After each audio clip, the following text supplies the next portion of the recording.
Dobro večer svima, dobrodošli u još jednu epizodu iz naše serije eTwinning over the border ili eTwinning preko granice, kako volimo reći na hrvatskom. Samo par informacija za kolegice i kolege iz Hrvatske. Molim vas, ako se niste upisali u EMI, ako se tamo niste registrirali, puno ime i prezime i vašu škole HR adresu, jer imamo puno i imenjakinja i prezimenjaka, pa nas je teško je pronaći i dodati vas na listu ako nemamo baš sve podatke. Dakle, samo ako se niste u sustavu EMA prijavili, molim vas onda ovdje u chatu napišete svoje ime i prezime i škole HR adresu. Ako jeste, ne morate, evo uživajte i predajem riječ Aniti za uvodni dio i video. Dobar dan svima i od mene, moje ime je Anita Šimac i dobro nam došli.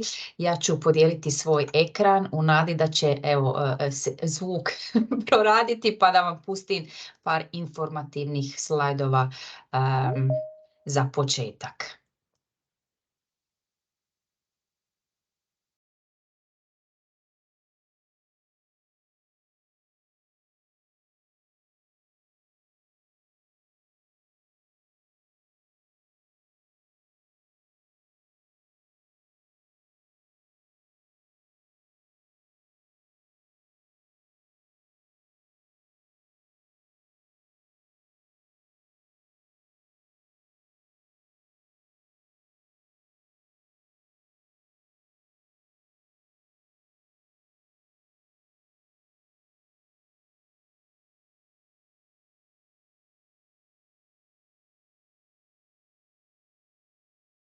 Proradio je zvuk. Hello and welcome to everyone today. Thank you for joining us. We just wanted to share some information about eTwinning and about our national agency before we kick off. I'm so happy to have a friend of mine, a dear colleague, a fellow eTwinning and Scientix ambassador from Greece. Just a few words before he starts his presentation, and perhaps he will say a few words about himself as well.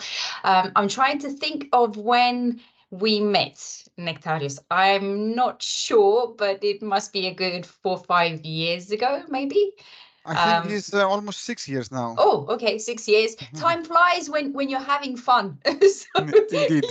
You have no idea. I have no idea how old I am, how much time has passed since we met. But the wonderful thing for myself, and I think Alenka would agree with me as well, is this series of webinars gives us a chance not only to share experiences and information and great ideas with our colleagues from Croatia and from beyond Croatia, but it gives us the opportunity to spend time with friends, with people that we really get on with, people that we learn from, and unfortunately that we haven't had the opportunity to see in person in a while. So I'm really happy that you said yes to my suggestion of hosting a webinar. So just a few words from me. Nektarios is a primary school teacher from Greece. He is actually a headmaster. I found it very interesting because it's different in Croatia. Headmasters don't actually teach in the classroom, but you do, don't you? You yes. Yeah, I have to teach almost 10 classes per week. 10 classes, okay. So that is a lot of work and preparation in addition to the job that you have. Actually, schools here in Greece are not very big. In my school, we have almost 100 students and 15 teachers. It's not very big. So I can manage to do my paperwork and everything that the headmaster does, and I have time for my students because I like teaching. it's a thing that make me to be creative, because if I had to do only the paperwork, I would be totally bored. Okay, I choose to be headmaster. It's my choice. Nobody put a gun on my head and say you have to be headmaster. I chose to be a headmaster, but I like it because I can combine it with my work in the classroom with the students. I can do projects, I can do eTwinning, I can do STEM projects, whatever I want. And because I am the headmaster, I don't have to ask anyone for permission. So I can do whatever I want, whenever I want. So it's okay. Oh, brilliant. But I think you're being very modest, though. No matter how big the classes are, I can testify to that, as I'm sure most of our colleagues, for example, I don't know, 20 or 30 years ago, classes were a lot bigger in Croatia, and there are fewer students in a lot of cases, not in all the schools, but I still think it's more difficult to work in the classroom today than it was, say, 30 years ago, even when there were many more children. So I think you're being a little bit modest when you're saying that it's not so difficult to combine the two. But I also think it's brilliant, the fact that you have that day-to-day experience of being in the classroom. Yes. And you are completely in the education mode of the children. You know what's going on. You're actively participating in the curriculum. So I think it's a wonderful balance if you can do both. Yes, I like it very much, because I know all the students, I know all the parents, and if a parent comes to my office and say, we have this problem, I know what happens. I know. Sometimes I don't know every detail or everything. Okay, of course I can ask my colleagues, but in most of the times I know what's wrong, what's the problem, what can we do, what we can't do, because I know all the students. I think it's very important for the headmasters to have a look on every child, on every class, on every level. We are a small school. We have 100 students, so I know them by their names, every one of them. I know at least one of their parents, usually the mothers, because the fathers are not very common visitors in the school. Sometimes I know some of the fathers, but mostly the mothers. So I have a good look in the school. But actually, 1 month ago, I had a great dilemma for my career, because I applied for the position of the school counselor in this area, and I had good possibilities to be accepted, so I could become the school counselor. And the last days I was thinking about, I don't know if this is for me, because I will be away from the school. That's why I didn't accept the positions at this moment, at least. Maybe in the future I can apply again, but at this moment I didn't accept the position of the school counselor, because I thought that I like to be close to the classroom. I like to be with one foot in the classroom and one foot outside of the classroom. And the position of the headmaster, I think this is the most important advantage that you can be both inside and outside of the classroom. Yeah, excellent. I think so. So today you'll be telling us a little bit about your eTwinning experiences, and from a very unique perspective, I think one that we haven't had so far, because you'll be talking as an award-winning eTwinner. I know you do so many great STEM projects with the children. They're always so creative, about earthquakes. So I mean, there's so many topics that you can talk about. But I think it'll be very interesting. And also, the reason for these webinars is so that we can promote the cooperation and collaboration between colleagues from all eTwinning countries. So as we've said in the past to our Croatian participants, you know, these people that are hosting, that are presenting on the webinars, these are all experienced eTwinners who are, you know, great coordinators, great participants, always have good ideas. So connect with them and do projects with them, ask them for advice. And I know you're one of those people who are very open to new ideas. So enough from me. I'll let you start with the presentation. About halfway through, there'll probably be some questions. So I'll stop you, and then maybe we can have a bit of a chat, Alenka, you and I. And without further ado, the floor is yours. Thank you. Thank you very much. I would like to thank, first of all, both Anita and Alenka for inviting me in this event. Thank you very much. It was a great pleasure for me to be here with you today, and I will try to help you with any way I can do. My presentation is rather small. I don't want to show you many things. I prefer to open a conversation with you. You have any question, an idea, we can discuss it. And I will try to give you a small glimpse of my projects. Well, as almost every one of us, I am living in Europe, especially in this country, Greece. For return this map, Greece is here. I think that all of you know where Greece is. You are very good in geography as teachers. Here is Greece, and I live here in this small island. It is called Syros. I was appointed here in 2006 as a newcomer teacher. My first job in a state school was here in Syros almost 17 years ago. And I grew up here in Athens, but I took a boat and I sailed to Syros.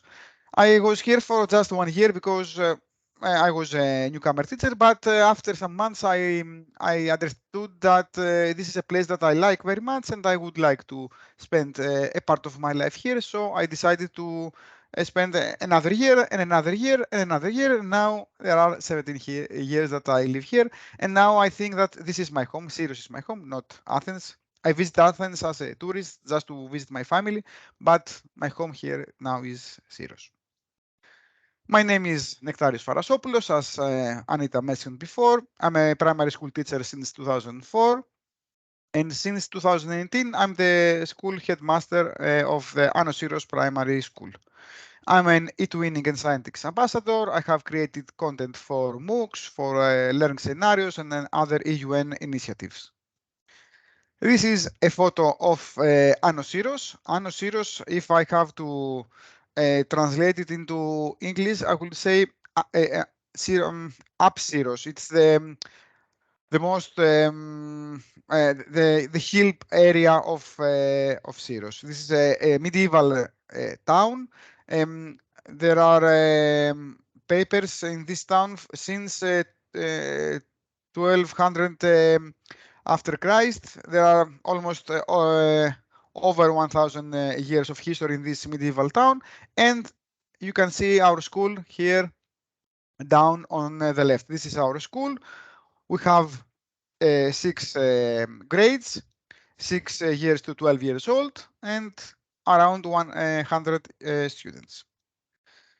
I first attended a face-to-face eTwinning workshop back in 2011. One colleague from Rhodes Island, Maria Georgiadou, she was the only eTwinning ambassador in the South Aegean area, all the islands that time, and she came in Syros for a workshop. I attended it, and I thought that eTwinning, it's a nice thing for me, and I start trying my first eTwinning project in the school year 2011-2012 with the name Let's Get the Power of Friendship Together.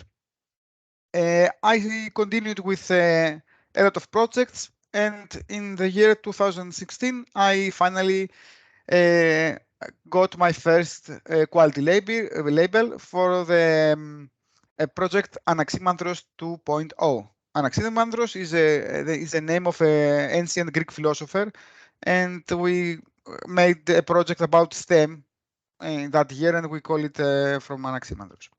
And in year 2020, I took my first national eTwinning prize with a project named STEAM Challenges. These 11 years that I am working with eTwinning, I have implemented around 30 projects with various subjects. Some of them are about the European Day of Languages. Many of them are about STEAM or STEM. We have one about our Erasmus Plus project, about cultural heritage, about 3D printing, and some other art and some other also subjects. I have met and worked with many partners around Europe and in some places near Europe and some places that I didn't know that there were in Europe. For example, a few years ago, I had a partner from the island of Réunion. It's a small island in the Indian Sea, and it was a great experience for me and for my students because we didn't knew anything about this island. So this eTwinning project was the reason that we finally found out many details about this place in that is a part of France. Also, after some years, I try to make my projects better and better. So I make a few changes. In my first project, I was trying to have as many partners as possible. But after some projects, I understood that many partners, it's not very easy to implement a a project with quality. So now I prefer less partners and more quality. Also, in the first years, I didn't enroll my students in the platform because I thought that it was very hard for primary school students to have all this access in the platform and make some activities. But now I know that students from 8 or 9 years old and older can very easily use their accounts. They can communicate with other students. They can collaborate. They can work on the same web tools. They can exchange opinions in the forum and whatever else we want. Also, one main change I made in my projects is the way we work in the activities. In the first projects, I was quite I didn't have many experience. I was inexperienced, so many of the activities were mostly parallel work. Students in every class worked their own activities. They made their own products, and we just had a look in the products of the other schools. Now we try to have common products. We try to have international groups if it is possible, of course, because sometimes it's not possible.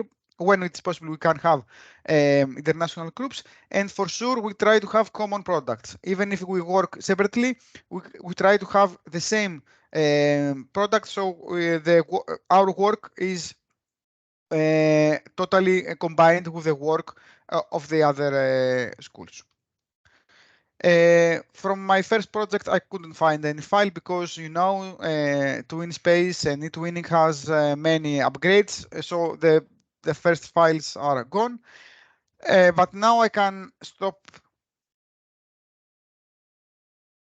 the sharing of my presentation. I can open TwinSpace and we can have a look. Just a moment.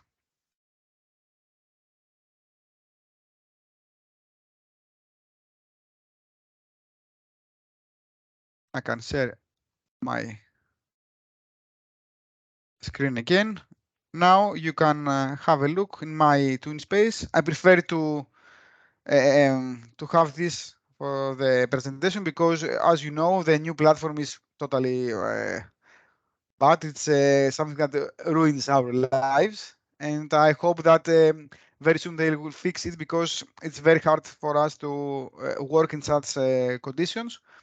So this is the old TwinSpace. I like it.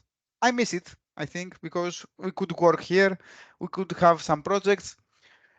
So I will give you a glimpse of my project.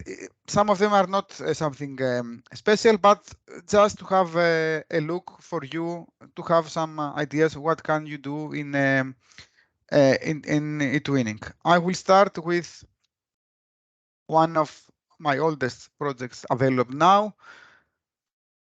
It is a project about European Day of Languages. I go here to the members. We had 8 schools, no students, as you can see. I was not very experienced back then, so I didn't enroll any students, only teachers. Just a moment to change the language into English so you can. Okay, now. And 0 students, 8 teachers only. No pages. Some material here, but all our project was here in the updates.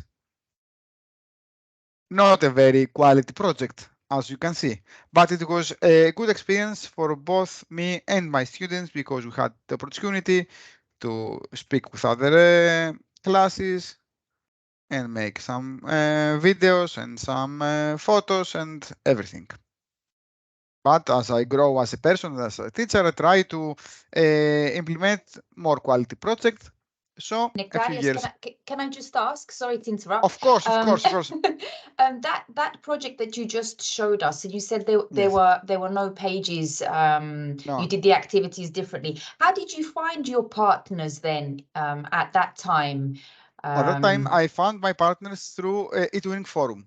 I was writing some,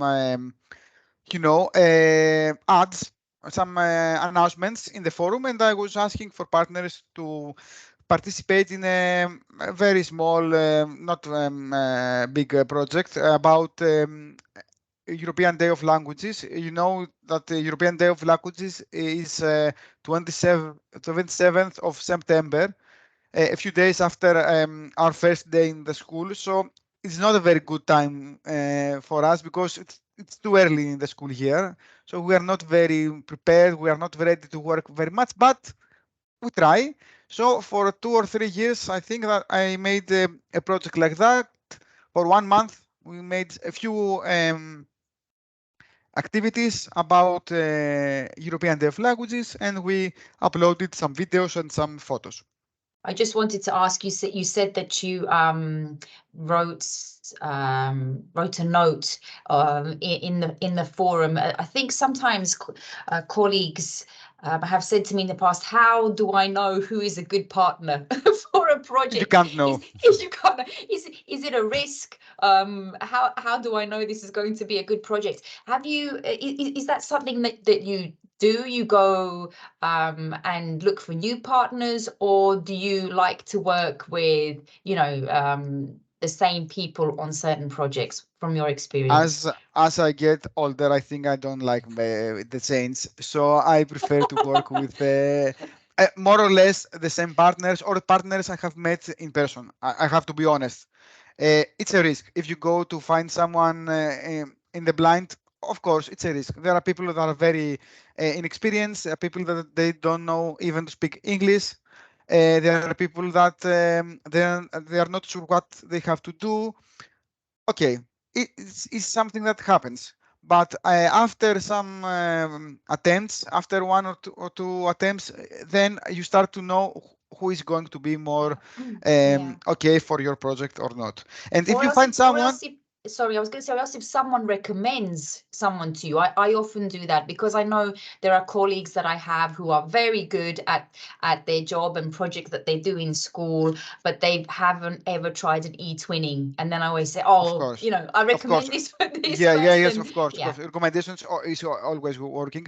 And also, if you have met someone in person, it's very useful. As you know, before COVID, we had the opportunity to have a PDW in person for the eTwinning ambassadors. We could have a project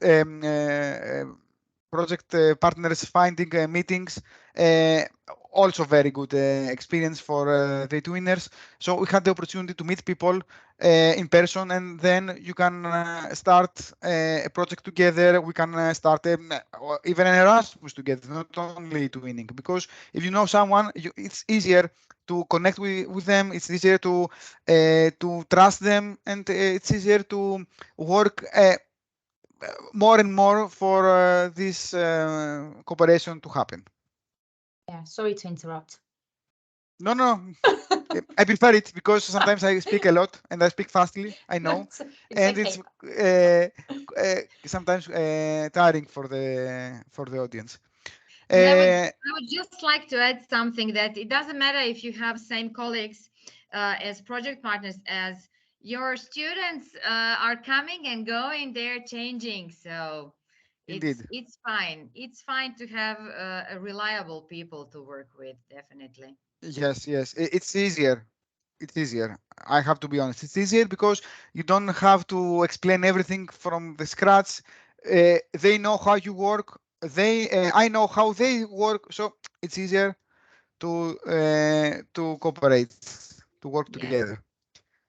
And as you can see, I have many projects here in this platform. I can now show you another one. That's a better one. That's not. But that one is one of the projects that we we took a national prize for the category, for the STEM category in the national eTwinning contest in Greece. This project was only 3 schools, 2 from Greece and 1 from Belgium, and I knew both of I knew the 2 of the 3 other partners. There were 2 teachers from Belgium and 2 teachers from Greece, me and another one. And I knew the other Greek teacher. I knew the one teacher from Belgium, and this teacher asked for one of her colleagues to participate. So we're 3 out of 4 people that we had a previous experience. We have met. We know each other for many years, and it was an easy collaboration for us because we could communicate very easily, we could cooperate very easily. So the project was quite good. As you can see here, we worked in international groups. And we had some communications. Now, this project is a STEM project, and we had some challenges. We had in every challenge, we used a Evoki that could explain this challenge to the students. The students had to open this page. Here, the Evoki we had prepared, and then try to do all the activities. As you can see here, we had also student accounts, not only teachers. And another one is this project is the last that we took a prize. Here we had all the students with accounts. Both in these 2 projects, the students were quite young. In this one were in the 3rd grade, 8 years old, and this one is the 2nd grade, 7 years old. It is a challenge for us to implement projects with so young students, but we like it. We tried it. They need an extra help from us because their English are not very good. As you know, they don't speak very good English. But this was not an obstacle for us. We tried, we helped them, and we finally managed to implement a very good project. And I don't know. I was thinking that I could try to use also a SEP, but today it's also very hard to use a SEP. But so I will show you another one from 2 years ago. This is a project.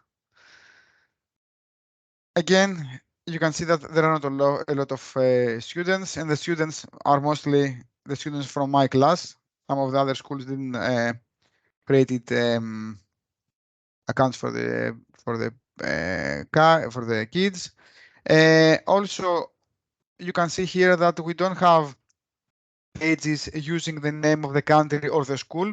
If we want to have a project with quality, it's better to use pages only by activity with the name of something else, not the name of our school or the name of the country, because that seems that we don't work in the same activity, but we just had parallel work. Can I ask, Nektarios, because Of course. you work with young children, how difficult is it when it comes to teaching them internet and media literacy safety? I mean, it's a great platform, eTwinning, with regards to keeping them safe, and it's a very controlled platform. But when they're researching or looking at things on the internet, do you always have in each of your projects an activity teaching them about internet safety? Yes, it's obligatory from our national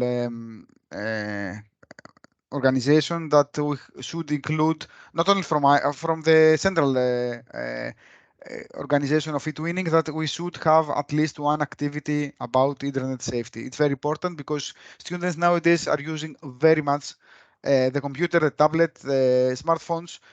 So the media literacy, it's very useful for them because they use it in a not always a very good way. So the school should help them at least to know some major things that are there, what they have to try to not to believe online, not to do online. It's not easy and it's not enough if we do one activity, but it's something we try, and we hope that after all of these activities, students will remember at least some very basic rules on how we behave online. And do you do these activities with colleagues from your school, or do you cooperate a lot, for example, with your ICT teachers or your librarians? Because I know that in the projects that we do in our school, we try and involve teachers from different subjects. I think this is one of the important things with eTwinning as well, isn't it? That you have teachers that show an interdisciplinary approach works perfectly with eTwinning. So who do you include? This is very important, but it's not always easy to do in our school because, as I told you in the beginning, we are a small school. We have only 100 students, and our ICT teacher has to go in 4 schools every week. So in our school, it's just only once per week, every Wednesday. But sometimes there is something in the Wednesday and we don't have classes. So after in a year long, we see our ICT teacher for about 30 times, 35 maximum. And she has her, her curricula. There are things that she has to teach with the classes, with the students, and she do not have always the time to do extra activities that I like or I want to do it with eTwinning. We try to do it by our means, me and the other teachers. We are not ICT teachers, but we try to involve students in activities that can improve their activity online. Actually, these days I'm trying to organize an afternoon workshop for parents about internet use, because I understand that sometimes things that I think that are obvious for the parents, they don't know them. So we will try to help them. I have found one colleague that is eager to help us and organize an afternoon workshop for the parents, only for the parents, not for the students, only for the parents to know what they can do to help their children to have a better online behavior. Yeah, I think this is very important, that the school is almost like a hub for the local community. That's what I'd like our school to be like. That's something that we're trying to achieve, because I mean, we're very lucky. We're not a big school either, and we only work in the mornings. So in the afternoons, our school is open for use in the local community, and this is something that we're trying to organize, having these afternoons with parents, get them involved in the school, and then when they know what it is that their children are doing, when they feel involved, I think it's a benefit for everyone, for the pupils, for the school, for the community. It's a good thing, but it's just trying to find the time for this. So yes, it's not easy, because during the last 2 years, during COVID, we had some online workshops for parents about internet safety and all of this stuff, and very, very, very small, very a few only parents participated. When I asked them, they said, it was very interesting, but I prefer in-person activities. Yes. I understand. Now I will organize a face-to-face workshop for them. I hope that they will join, because now I am afraid that they will say, I cannot, I have to work, I have this and I have that. I hope that they'll come. Yeah, I was going to say that you and I started a couple of projects, but Corona got in the way with them, because I thought they were very good projects. But, maybe next year. Maybe next year, yeah.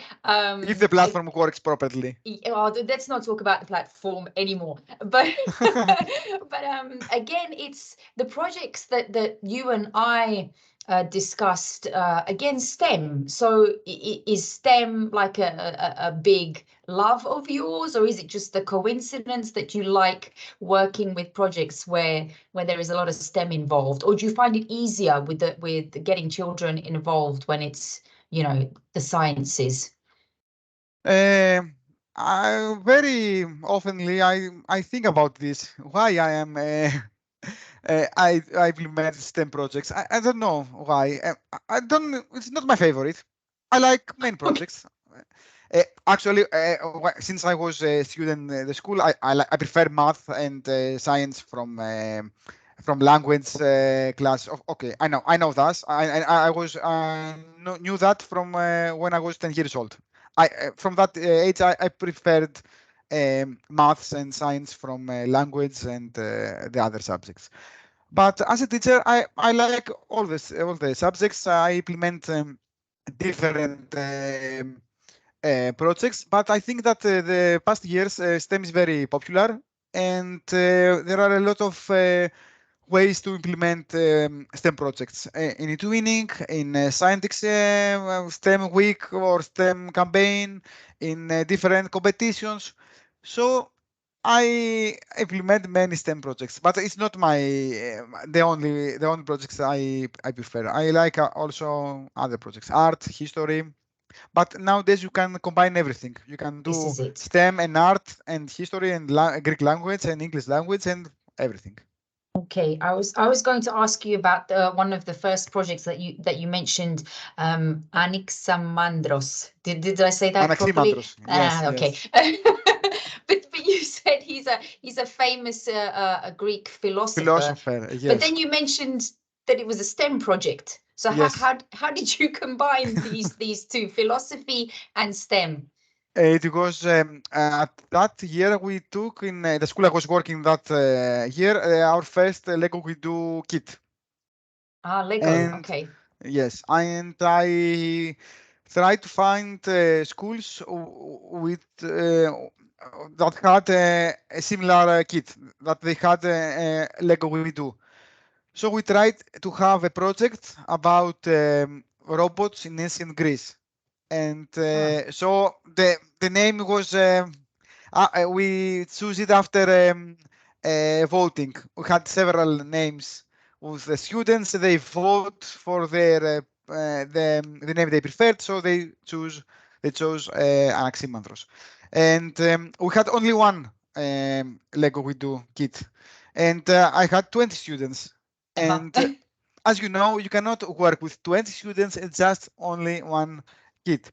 So every time I had to split students in groups, 4 or 5 students per group, and only one group could use the Lego we do, and the other 3 groups should do something different, something for the project or something totally different from another class for whatever.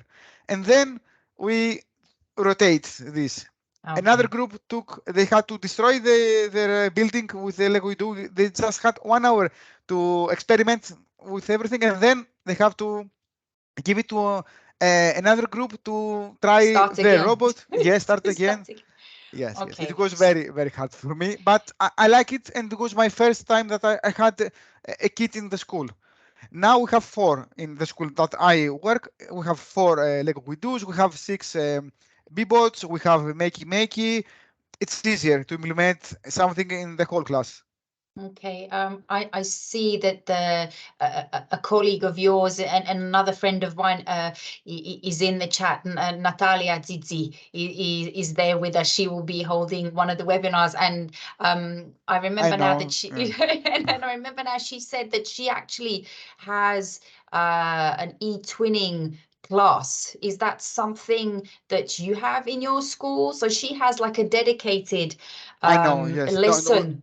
We don't have it in our school, and as I'm a class teacher, I don't know if you have it in Croatia. In primary school, one teacher teaches almost all the subjects: Greek language, history, math, science, religion, and everything. I used to be a class teacher, and now I'm a principal, headmaster. So I have, yeah, I agree. Natalia is one of the lucky ones. So how difficult is it for you then to do the activities of each eTwinning project then, if you don't have a class like Natalia does? It's hard, but you can manage. You can manage. In schools in Greece, almost every school has one lab with computers, with PCs. So if you manage to find 1 or 2 hours per week that the class is open for you to use it with your students. If you have some kids like Lego we do that you can bring them in the classroom, then you can do some things, but it's not very easily always, and it's not easy if you are not familiar with using the computer and the platform and everything. We need to spend some time, first of all, for us to familiarize with everything that we want to use. After that, it's easier to use it with the students. Also, they're not all the classes the same. It's not easy for all the classes to join an eTwinning project. There are some classes that they are very good. They are they have experience to work in groups. They have a good level in English. It's easier to implement a project with them. But there are also some classes that they are not easy because the level of their English is not very high, because they are not familiar with group working. They are not familiar to listen to someone else's opinion, and in these cases we do something smaller, we do something easier, so everyone has a chance to participate in a project, in eTwinning or STEM project, but not as hard as possible. Yeah, but this is the beauty. This is the beauty of eTwinning. You know, you're saying that different levels, different opportunities, and children are constantly learning. But then you said also we have to educate ourselves so that we can educate them. So it's a continuous a learning project. Natalia says she's been working on eTwinning for the last 18 years, which is a bit of a shock to me because she's so young. And she says that she's been using. Is that her laughing? And she said she's been using the eTwinning lab for the past 5 years. So maybe that's something, Natalia, you can talk about when you're holding your webinar. I'm not sure how familiar teachers are with the lab because eTwinning is much more than just projects. I think that's sometimes what we tend to forget. It's much more than that. There are so many other opportunities. But then you said it's difficult. Being a teacher is difficult anyway, isn't it? Finding the time, whichever country you work from. And you know, Alenka and I have invited guests from various countries, and it's all the same, isn't it? It doesn't matter what country you work in. We're all faced with the same trials and tribulations and difficulties, you know, working with the children, finding the time, so forth. But can you tell us maybe something about projects that you're working on now? I know that you can't, or maybe it's not a good idea to share your screen and the new ESSET platform, but maybe something about, you know, projects that are intriguing you now, and what your plans are for the future. I have 2 projects actually this year that I'm trying to implement. I'm not implementing them. I don't want to lie to you. I just try. I pretend that I work in these projects because the platform is not very helping us. I had one project about 3D printing because we have a 3D printer in our school, and I think that it's a nice opportunity to combine 3D printing with eTwinning project. I have found some colleagues from Greece and from Poland, and we are trying to create a board game with 3D printed parts. So we will print some of the parts that the students will have make in 3D printing in 3D designer apps, and then we will print it, and then we will combine them to make a board game. I hope that we'll manage to finish it until June, because I'm not sure about this. And we have another project about climate change that we try also to implement this year.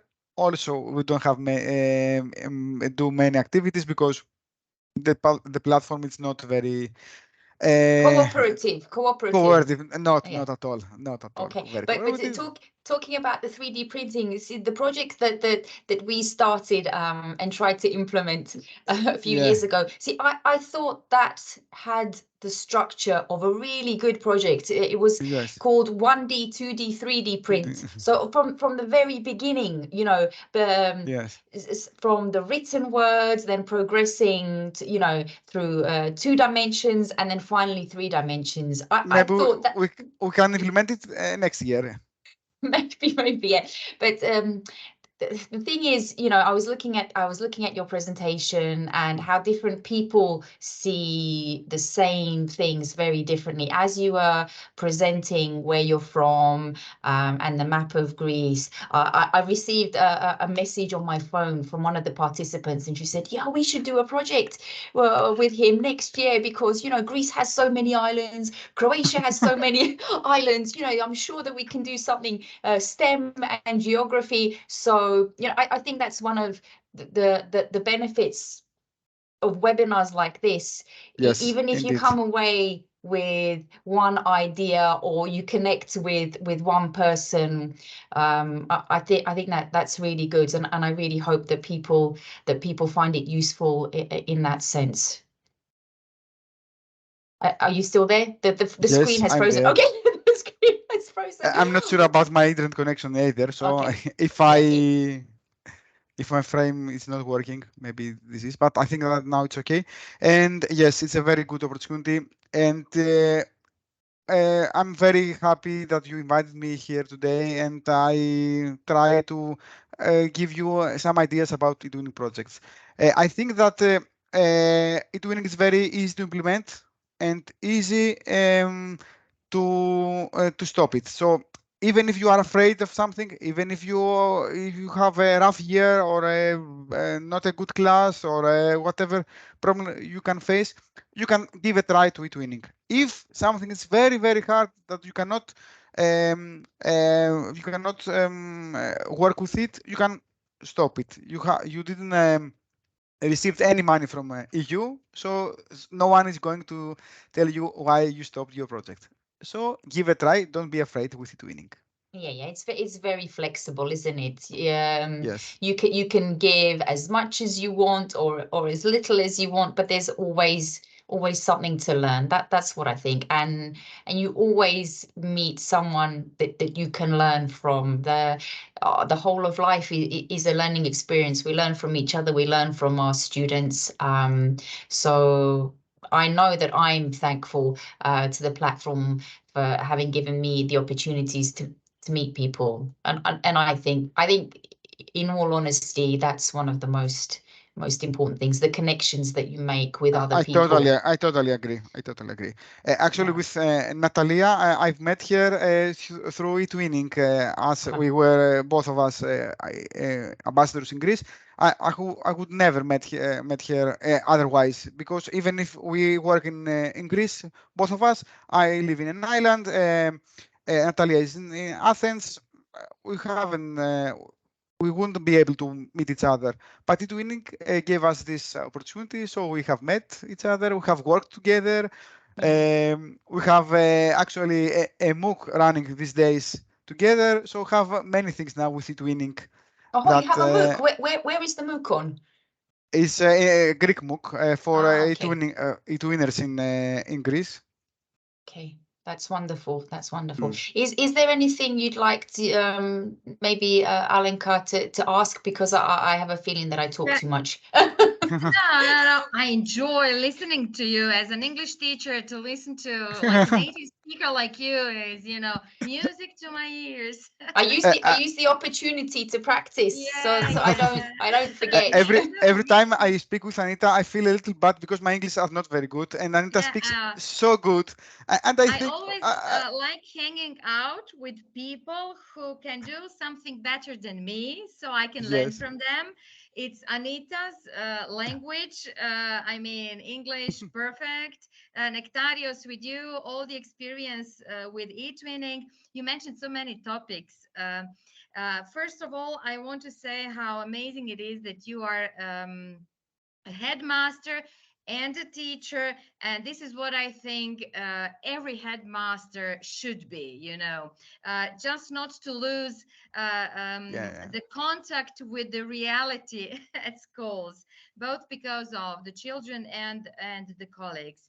Another thing that you mentioned was this media literacy, which I think with eTwinning is not only important about general media literacy that you also need for your life, everyday life, but also it's a very good thing with the activities, with the netiquette that we always do with students when we talk exactly about the things that we do in the projects. For example, if we share photos, that they know that they aren't allowed to share them outside the twin space, or the videos or whatever we share there together. And the third thing that I wanted to ask you is, we can often hear from our colleagues working with smaller children that it's difficult for them to collaborate or to create collaboration between students from different countries as they are small as they are. What do you think about it? How do you use ICT tools in order to produce something together with the project partner, actually for students to produce something together? I think that it is a fact that it's harder for younger students to do collaborative activities online. But there are a lot of tools nowadays. There are a lot of web tools that we can use and make some collaborative activities. For example, art is a very good option for collaborative activities. We can draw together, we can sing together, we can dance together. There are a lot of things that we can do collaboratively. So we have to be not to be very close to the subjects that we want to teach, to think out of the box and find activities that can be implemented in early school years. Also, sometimes we implement collaborative activities in our classes. So we can use some of these activities. We can moderate them. We can change them in order to be easier to be implemented online. So we can use them on a eTwinning project. Okay, I'm just looking through the chat to see if there are any questions. It's been a very kind of laid back session. I think a bit of a chat between friends, but as I said, I received quite a few private messages about doing projects and getting in touch with you. So I think that's great. It's almost 6 o'clock, so our time is almost up. I've put an evaluation form for our Croatian colleagues in the chat, and from those who are not from Croatia, if you could write your name, surname and email address, then we will also send you a certificate of participation. I feel that I should now mention the reason that my English is so good, for those of you who don't know, is because I was born in England, so it's not like something that I worked hard towards.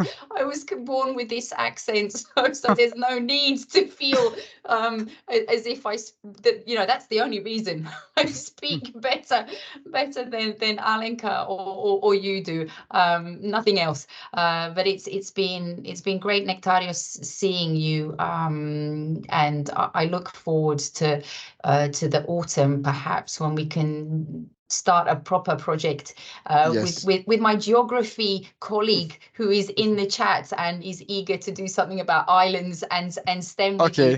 And perhaps there will be opportunities for colleagues to get in touch with you on the ESSEC platform if they look for you and send you a contact request. I really recommend it. Yeah, I wish you so much success. Yeah. We also have to mention that we also met because of eTwinning. That's true. We were together in the same project, not as eTwinning ambassadors, but That's we were true. together in the same project with another eTwinning ambassador from Bosnia and Herzegovina, and this is how we connected. Yeah, that's true. Yeah. So yeah. And eTwinning is connecting people. eTwinning bringing people together all the time. So yeah, I think it's a great opportunity, as Anita has already mentioned, to network. Networking is everything with everything that's really, really important when you want to collaborate, when you want to have reliable project partners, and being creative and stay in touch, and don't be afraid to get in touch with the Nektarios and all of the eTwinners that we will have in the future also in our webinars. Thank you, Nektarios, once again for joining us and for sharing. It was a great pleasure for me to be here with you today. I hope we will meet again in person. Of course. Yeah. Maybe in Croatia this time, not in Greece. Yes, why not? Why not? Yeah. I think a bit of both would be good. To be honest. Thank you again. Thank you to everyone who joined us today. I'm trying to think who's with us next week. It's Christina Nicolaita, if I'm not mistaken. She's also in the chat. Yes, there she is. She's saying yes. So she's joining us next week. So that's going to be another great webinar. Hi, Christina. Yeah, thank you all for being with us, for supporting us. Yes, you turn on your camera so that we can see you. Okay. Yeah. Hi, Elena. Hello. There she is, Christina. Oh, excellent. Okay, so Christina, I don't know why. You come on, I can see she is there. Her camera is on. Here. Thank you to everyone who joined us today. What a great way to spend an hour. It just flew by. We hope it was interesting, and you came away with some ideas. I know I did. So we will see you all next week. Take care. See you. Bye. Bye. See you. Bye. Thank you. Hvala svima. Pozdrav.